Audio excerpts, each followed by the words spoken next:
चुनाव बाद उत्तर प्रदेश के मुख्यमंत्री योगी आदित्यनाथ जी ने अपनी पहली समीक्षा बैठक की है और इसमें जो मुख्य बिंदु ये है कि मुख्यमंत्री ने ये कहा है कि जिन विभागों के खाली पदों पर नियुक्ति होनी है वहां से प्रस्ताव तत्काल चयन आयोगों को भेजा जाए।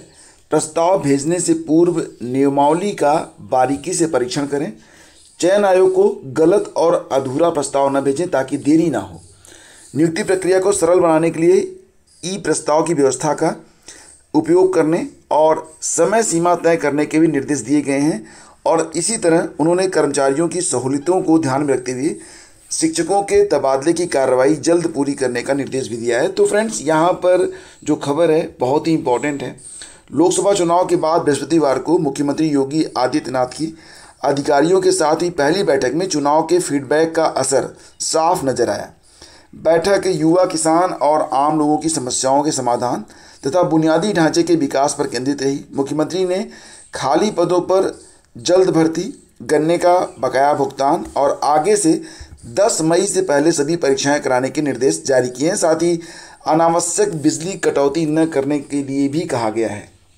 मुख्यमंत्री ने सभी अपर मुख्य सचिव और प्रमुख सचिव स्तर के अधिकारियों के साथ बैठक की है और ये कहा कि परियोजनाओं की स्थिति की समीक्षा भी की जाए। चुनाव में रिक्त पदों की भर्ती का मुद्दा जोर शोर से उठा था, आपने देखा था, और इसे देखते हुए मुख्यमंत्री ने अधिकारियों से कहा कि विभाग के शीर्ष अधिकारी होने के नाते विभाग से जुड़ी हर व्यवस्था को लेकर उनकी जवाबदेही और जिम्मेदारी है। तो जहां पर खाली पद हैं, जहां पर नियुक्ति होनी है, वहां से प्रस्ताव तत्काल चयन आयोग को भेजा जाए।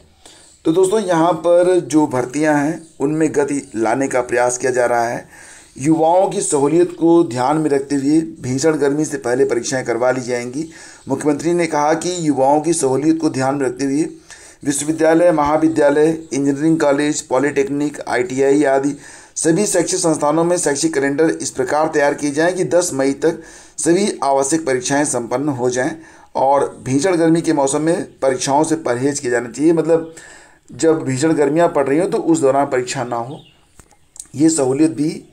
और यहाँ पर देखिए, मुख्यमंत्री योगी आदित्यनाथ ने गुरुवार को फिर से जनता दर्शन शुरू किया। उन्होंने आम जन से जुड़े कार्य निश्चित समय सीमा में करने का निर्देश भी जारी किया है। साथ ही साथ फ्रेंड्स, यहाँ पर देखें तो अब बड़े पैमाने पर भर्ती की तैयारियाँ की जा रही हैं। शासन स्तर पर अटकी UPPSC की भर्तियों को शीघ्र हरी झंडी मिलने के आसार। तो इस बार लोकसभा चुनाव में भर्तियों और पेपर लीक का मुद्दा छाया रहा। यूपी में भाजपा को लगे तगड़े झटके के बाद अब बड़े पैमाने पर भर्तियां शुरू करने की तैयारियां की जा रही हैं।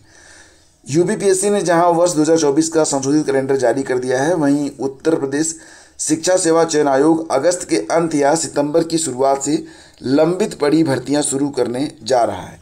तो दोस्तों, यहाँ पर आपको सबसे पहले जो परीक्षा करवा सकता है शिक्षा आयोग, वो असिस्टेंट प्रोफेसर की परीक्षा हो सकती है। PCS 2024 का जो नया कैलेंडर आया है तो उसमें RO प्रारंभिक परीक्षा 2023, अपर निजी सचिव परीक्षा जैसी महत्वपूर्ण भर्तियों के लिए डेट्स जो है डिक्लेयर कर दी गई हैं।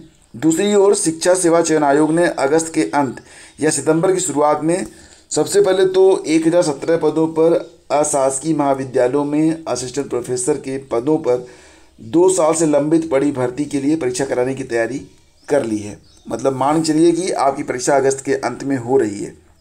इसके अलावा अशासकीय माध्यमिक विद्यालयों में सहायक अध्यापक, TGT प्रवक्ता और PGT के लिए जो 4163 पदों पर आवेदन लिए गए थे, ये मामला भी 2 साल से पेंडिंग है। तो इसके लिए भी अब बहुत जल्द जो है TGT PGT की जो परीक्षा होगी, ये असिस्टेंट प्रोफेसर के बाद बहुत जल्द करवाई जाएगी। यह परीक्षा भी इसी साल कराने की तैयारी है। साथ ही प्राथमिक विद्यालयों में 6 साल बाद शिक्षक भर्ती के लिए विज्ञापन जारी करने की तैयारी है। तो ध्यान दीजिएगा कि अब शिक्षक भर्ती की बात भी यहाँ पर हो रही है और इसी साल शिक्षक भर्ती का विज्ञापन भी जारी होने जा रहा है प्राइमरी में। तो प्राथमिक विद्यालयों में 6 साल बाद शिक्षक भर्ती के लिए विज्ञापन जारी करने की तैयारी चल रही है। और फिलहाल भर्तियों की जांच के नाम पर भी जो धोखा मिला छात्रों को, प्रतियोगी छात्र संघर्ष समिति के मीडिया प्रभारी प्रशांत पांडे का कहना है कि भर्तियों की जांच के नाम पर भी अभ्यर्थियों को धोखा मिला है। तो अब फिलहाल काम होगा, ठीक है।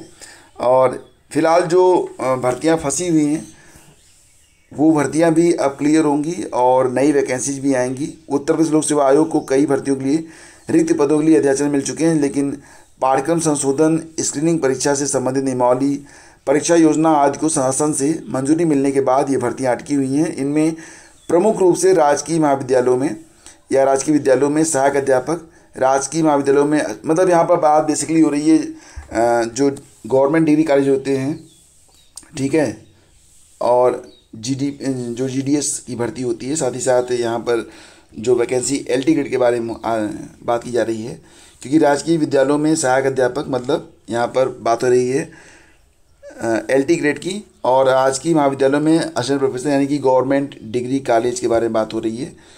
साथ ही साथ खंड शिक्षा अधिकारी BEO, सम्मिलित राज्य अभियंत्रण सेवा परीक्षा जैसी भर्तियां शामिल हैं। तो इस पर भी काम बहुत जल्द शुरू किया जाएगा। चुनाव परिणामों को देखते हुए शासन पर भर्तियां शीघ्र शुरू करने का दबाव बढ़ गया है। तो ये सारी भर्तियां इसी साल आने वाली हैं, ठीक है, यानी कि LT ग्रेड आपका हो गया, खंड शिक्षा अधिकारी का हो गया, इसके अलावा गवर्नमेंट डिग्री कॉलेज में असिस्टेंट प्रोफेसर का हो गया, और अन्य जो भी बड़ी भर्तियां हैं। और PRT के बारे में तो बात हो ही गई है, PRT की वैकेंसी भी आने वाली है 6 साल के बाद। UPSSC की भर्तियां भी जो पेंडिंग हैं वो भी बहुत जल्द शुरू होंगी। अब देखो यहाँ पर बेसिकली बात चल रही है लोअर PCS के बारे में। तो हाँ, लोअर PCS भर्ती के लिए अभ्यर्थी 6 साल, तकनीकी सहायक, तो कई सारी भर्तियों के लिए अभ्यर्थी जो इंतजार कर रहे हैं। फिलहाल यहाँ पर लोअर PCS के बारे में तो कोई संकेत नहीं मिल रहा है, लेकिन बाकी भर्तियाँ वो बहुत जल्द स्टार्ट होंगी। यानी कि बस ये जो आपका सेकेंड हाफ है 2024 का, इसमें तमाम वैकेंसीज आने वाली हैं। उत्तर प्रदेश लोक सेवा आयोग ने एक विज्ञप्ति भी जारी की, जिसमें उसने कहा है कि विज्ञापन संख्या 1/2015-16 विभाग संख्या यस 5/8 के अंतर्गत विज्ञापित सहकारिता विभाग में सहायक सांख्यिकी अधिकारी पद के साक्षात्कार में उपस्थित अभ्यर्थियों के प्राप्तांक एवं कट ऑफ अंक आयोग की वेबसाइट पर उपलब्ध हैं 6 जून से लेकर 12 जून तक। तो अभ्यर्थी अपने अनुक्रमांक और जन्मतिथि के आधार पर प्राप्तांक और कट ऑफ अंक देख सकते हैं। और इस संबंध में यह भी सूचित किया जाता है कि उक्त सीधी भर्ती के प्राप्तांक कट ऑफ अंक के संबंध में सूचना का अधिकार अधिनियम 2005 के अंतर्गत कोई भी प्रार्थना पत्र स्वीकार नहीं किया जाएगा। तो दोस्तों, ये आज की मुख्य खबरें हैं। अगर वीडियो आपको अच्छा लगा है तो लाइक और शेयर कीजिएगा। देखिए फ्रेंड्स, अगर चैनल पर पहली बार हैं तो प्लीज़ चैनल को सब्सक्राइब जरूर कीजिएगा, क्योंकि मुझे आपके सहयोग की नितांत आवश्यकता है।